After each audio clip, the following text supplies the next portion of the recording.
Au 31 décembre 2010, ces régimes affichaient d'importants déficits.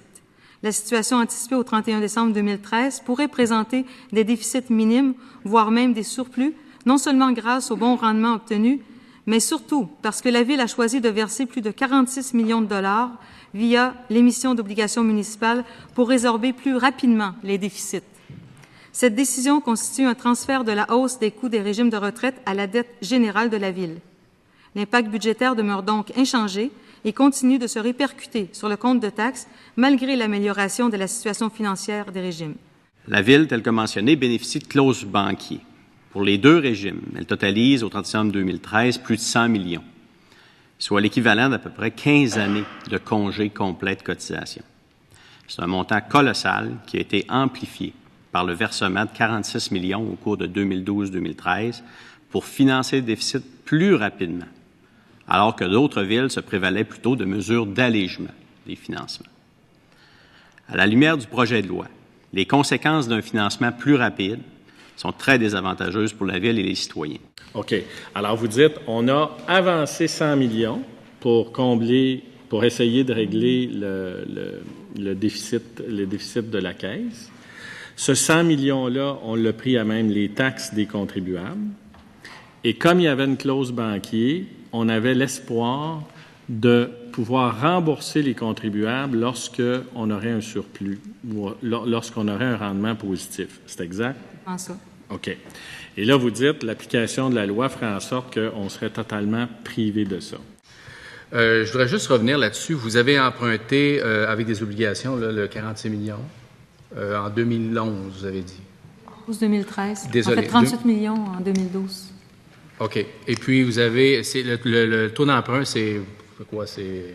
L'obligation, c'est pas très élevé, là? C'était à peu près... on empruntait à peu près autour de 2,6 OK. Pour un rendement espéré de 6 OK. Rendement espéré de 6 Ce rendement espéré de 6 y est-tu garanti ou... je vous pose la question comme ça. Quand vous avez décidé de mettre ça dans... J'imagine que quand vous avez contracté cet emprunt-là, vous avez sûrement discuté avec le syndicat, les représentants des employés pour dire, regarde, on emprunte, et puis il y a des discussions qui ont tourné autour de cette action-là, j'imagine. Non, ça a été une décision du conseil municipal. En fait, voyant ce qui s'était passé, on a payé de façon anticipée parce que, justement, on se disait emprunter à 2,6 pour un rendement de 6 Je pense que c'est un bon coup. Je voudrais juste confirmer ce que j'ai entendu.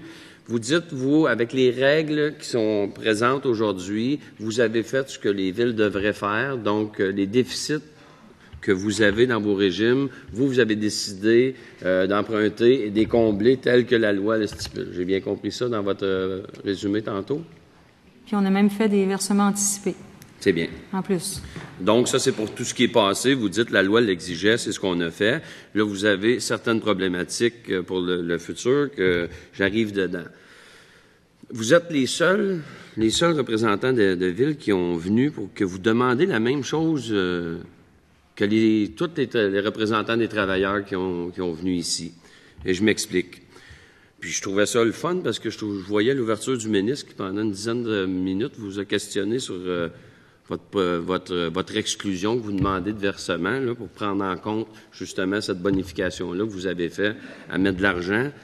C'est exactement la même demande que les syndicats font. Eux disent, dans le passé, on a cédé du salaire ou des avantages pour mettre ça dans le fonds de retraite, donc c'est de l'argent qui va être remis à plus tard. Vous dites, bien nous, on a suivi la loi, on s'est serré la ceinture, on a fait un emprunt, on a mis l'argent pour capitaliser les déficits passés, sauf que vous dites, bien là, avec le projet de loi tel qu'il est conçu en ce moment, vous dites, là, on ne sera pas capable d'aller capitaliser les argents comme c'était déjà prévu, les modalités qu'on pourrait se rembourser, puis vous l'avez expliqué pleinement. Alors, là, le ministre, il dit, bien, on va regarder ça, puis on va voir avec les modalités. Mais lorsqu'on parle des demandes du côté des travailleurs qui disent, bien, nous aussi, là, la dernière convention collective, la 10 conventions collectives, la 50, puis vous en parliez tantôt, vous dites là que l'arbitrage, il ne faudra pas qu'il revienne trop loin. C'est une histoire d'archivisme, mais c'est un peu la même demande que les travailleurs font. Ils disent, mais nous aussi, on a déjà donné d'une autre manière, on ne veut pas être perdant, puis vous faites la même demande. Alors, j'aimerais voir Ce qui est bon pour Minou, c'est bon pour Pitou ou... Je suis peut-être un peu déçu. J'aurais aimé peut-être que M. le maire soit là. Il a sûrement ses raisons, parce qu'il était présent quand l'UMQ a présenté son mémoire. Et je vois que vous avez des demandes différentes de l'UMQ. Donc ça m'agace un petit peu. Mon problème, c'est que vous avez quand même, depuis 2002, fait des emprunts pour 100 millions. Vous demandez qu'il y en ait 46, mais vous en laissez 54 sur la table. Bon, ça veut dire que les contribuables vont être responsables de 54 millions. C'est un choix que vous faites, là, parce que vous dites que c'est des paiements anticipés, ceux-là, les autres ne l'étaient pas. Pourquoi je vous dis ça? Parce que, je ne sais pas, j'aurais plutôt pensé que vous nous auriez dit, on a des clauses banquiers, nous, à Sherbrooke, puis peut-être que pour l'avenir, on n'en veut plus. Puis ça, je suis d'accord, c'est de faire des emprunts, c'est les contribuables qui remboursent. Mais pour le passé, peut-être que je ne comprends pas que vous ne nous ayez pas demandé de dire pourquoi qu'on ne garde pas l'application intégrale des clauses banquiers, que ça fasse partie du coffre d'outils des négociations, puis qu'on puisse, nous, on a des clauses banquiers, puis on puisse récupérer un jour, surtout que je reviendrai sur la capacité de votre fonds, là, parce que les études actuarielles, ça l'évolue, là. Mais vous laissez, avec la proposition que vous nous faites, vous laissez 54 millions sur la table, c'est clair, là, d'emprunt qu'il y a 4. C'est que c'est clair que le fait de demander 46 aujourd'hui, là, je suis pas dupe, ça a comme importance de faire passer votre capitalisation. Si je me fie aux chiffres qu'on m'a fournis, là, puis que sûrement vos actuaires valideront, vous êtes à peu près à 98 au moment où on se parle. Puis si on prend le 46 millions et on le ramène, vous allez tomber à peu près à 89. Donc, c'est sûr que dans vos négociations... Donc, moi, je voudrais pas...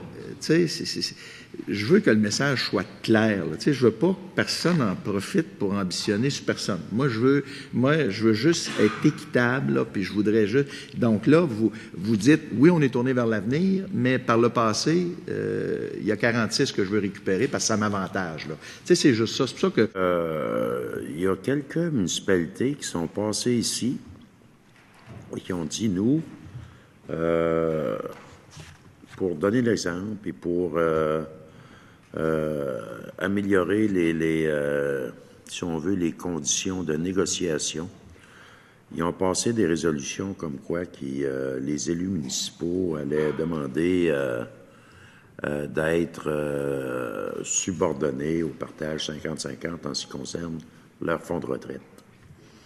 Moi, j'aimerais un peu vous entendre là-dessus. Est-ce que les élus municipaux de Sherbrooke, à part du 46 millions qu'ils veulent récupérer, pensent faire un geste dans ce sens-là pour essayer d'améliorer les négociations de convention collective?